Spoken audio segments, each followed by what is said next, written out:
ಕಿಡ್ನಿಯಲ್ಲಿ ಕಲ್ಲು ಗ್ಯಾರಂಟಿ, ಆಮೇಲೆ ಜಾಂಡೀಸ್, ಕ್ಯಾನ್ಸರ್ಗಳು, ಆಮೇಲೆ ಹಾವು ಕಚ್ಚಿದ್ದು ಇದಕ್ಕೂ ಇಂಥವು ನೋಡಿ.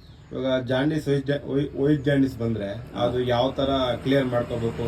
ಅದೇ ಬಾಳೆಹಣ್ಣು ಪೌಡ್ರು ತಗೊಳ್ಳೋದು, ಆದ್ಮೇಲೆ ಹಿಟ್ಟ ಕಟ್ಟಿರ್ತದೆ ಗುಳಿಗೆ, ಮಧ್ಯಾಹ್ನ ಬೆಳಿಗ್ಗೆ ಮಧ್ಯಾಹ್ನ ರಾತ್ರಿಗೆ ಒಂದು 3 ಗುಳಿಗೆ ಹಿಂಗೆ ಕರೆಕ್ಟಾಗಿ 12 ದಿವಸ ತಗೊಳ್ಬೇಕು. 12 ದಿವಸ ತಗೊಳ್ಬೇಕು. ಮೊಸರು, ಮಜ್ಜಿಗೆ, ಅನ್ನ ಎಲ್ಲ ತಿನ್ಬೋದು. ಮಾಂಸ ತಿನ್ಬಾರ್ದು. ಮೊಸರು, ಮಜ್ಜಿಗೆ, ತೊಗರಿಬೇಳೆ ಸಾರು ತಿನ್ಬೇಕು. ಬಿಸಿನೀರು ಕಾಯಿಸಿ ಕುಡಿಬೇಕು. ನೀವ್ ಹೇಳಿರೋ ಊಟನ ತಿನ್ಬೇಕಾ?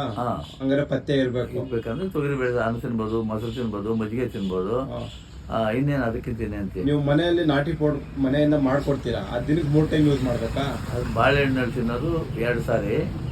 ಈ ಹಿಟ್ಟ ಕಟ್ಟಿ ಸಂಜೆ ಬೆಳಿಗ್ಗೆ ಇನ್ನು ಬೇರೆ ಮದ್ದು ಕೊಡ್ತೀವಲ್ಲ ಅದನ್ನೇ ಅವಾಗೆ ಬೆಳಿಗ್ಗೆ ಒಂದು, ಮಧ್ಯಾಹ್ನ ಒಂದು ಗುಳಿಗೆ, ಸಾಯಂಕಾಲ ಒಂದು ಗುಳಿಗೆ ತಗೊಳ್ಬೇಕು. ಹಿಂಗೆ 12 ದಿನಕ್ಕೆ ಹಸು ಜಾಂಡಿಸನ್ ಆಗಲಿ ಅಥವಾ ವೈಟ್ ಜಾಂಡಿಸನ್ ಆಗಲಿ ಹೋಗ್ತದೆ. ಚರ್ಮ ವ್ಯಾಧಿಗಳು, ಮೈಯೆಲ್ಲ ಚರ್ಮ ಆಗ್ಬಿಟ್ಟಿದೆ, ಎಲ್ಲ ಆಗ್ಬಿಟ್ಟಿದೆ ಚರ್ಮ ವ್ಯಾಧಿಗಳು. ಯಾವ ಡಾಕ್ಟ್ರು ಮೇಲೆ ಮಾಡೋಕ್ಕಾಗಲ್ಲ, ಹೇಳಿರ್ತೀನಿ. ಕ್ಲೀನಾಗಿ ವಾಶ್ ಮಾಡ್ಕೊಡ್ತೀವಿ ನಾವು. ಎಂಥ ಚರ್ಮ ವ್ಯಾಧಿ. ನಿಮ್ಮ ಹೆಸರು? ಮುನಿರಾಮಪ್ಪ, ಕೆಂಪನಹಳ್ಳಿ, ಅಬ್ರೋಡು ಮಂಡಲು. ಈಗ ಜಾಂಡೀಸ್ ಬಂದಾಗ ಕೆಲವ್ರು ಗೊತ್ತಿರಲ್ಲ, ಹಂಗೆ ಇದ್ಬಿಡ್ತಾರೆ, ಓವರ್ಟೇಜ್ ಆಗ್ಬಿಡುತ್ತೆ. ಆಗ ಏನಾಗುತ್ತೆ ಅವಾಗ? ಆಗ ಅವ್ರಿಗೆ ಹೊಟ್ಟೆ ಬರ್ಸ್ಕೊಳ್ಳುತ್ತೆ. ಹೊಟ್ಟೆ ಬರ್ಕೊಂಡು ಕಿಡ್ನಿಗೆ ಹೋಗ್ತದೆ, ಲಿವರ್ ಅಥವಾ ಕಿಡ್ನಿಗೆ ಹೋಗ್ತದೆ, ಅವರು ಫೈಲ್ ಆಗುತ್ತೆ. ಇವಾಗ ಜಾಂಡೀಸ್ ಯಾವಾಗ ಒಂದು 20 ವರ್ಷ 30 ವರ್ಷ ಒಂದ್ಸತಿ ಬರುತ್ತೆ. ಫ್ಯೂಚರ್ ಅಲ್ಲಿ ಯಾವಾಗ ಬರೋ ಚಾನ್ಸಸ್ ಇರ್ತದ ಅವ್ರಿಗೆ? ನಾಟಿ ಔಷಧದ ಮೇಲೆ ಬರೋದಿಲ್ಲ. ಮುಂದೇನೂ ಬರಲ್ಲ.